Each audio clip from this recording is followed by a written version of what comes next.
People's Pope kung tawagin si Pope Francis dahil sa ipinaramdam niyang pagmamahal sa publiko. Sa kanyang pagpanaw, iniwan niya ang iba't ibang alaala sa mga taong kanyang nakasalamuha.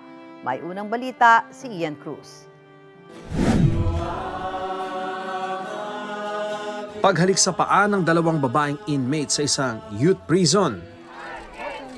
Pati ang paghalik niya sa mga kabataan, may kapansanan man o wala. Ganyang klaseng pagmamahal ang ipinaramdam ni Pope Francis. Sa kanyang mga aksyon, pinatunayan ng Santo Papa na siya ang People's Pope. Inalala rin siya bilang isang palabirong Santo Papa. Pati si Spider-Man, nakamayan pa niya. Hanggang sa outer space, dama rin ang pagmamahal ni Pope Francis. Sua Santità, buongiorno, benvenuto sulla Stazione Spaziale Internazionale tra di noi, tra l'equipaggio della spedizione 52 e 53.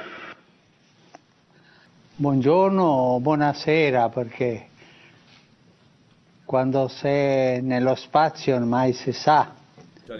Nabigyan pa nga siya ng sarili niyang Blue Jump astronaut suit. Hindi lang din sa tao ipinadama ni Pope Francis ang kanyang malasakit at pagmamahal, kasama na rin dyan ang mga hayop. Labis-labis din ang pagmamahal ng Santo Papa sa mga nadamay at apektado ng giyera, kagaya na lang sa Syria. Nakipagkamay rin siya sa mga Syrian refugee. Minsan na rin naiyak ang Santo Papa sa gitna ng pagdarasal para sa mga nagdurusang Ukrainian dahil sa giyera.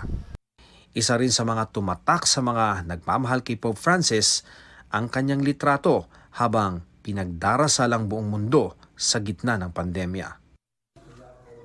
Iniwan man tayo ng isa sa pinakaminahal na Santo Papa, tiyak na hindi malilimutan ng lahat ang pagmamahal na ipinaramdam ni Pope Francis sa ating lahat.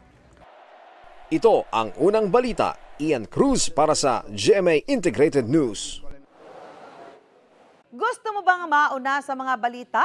Mag-subscribe na sa GMA Integrated News sa YouTube at tumutok sa unang balita.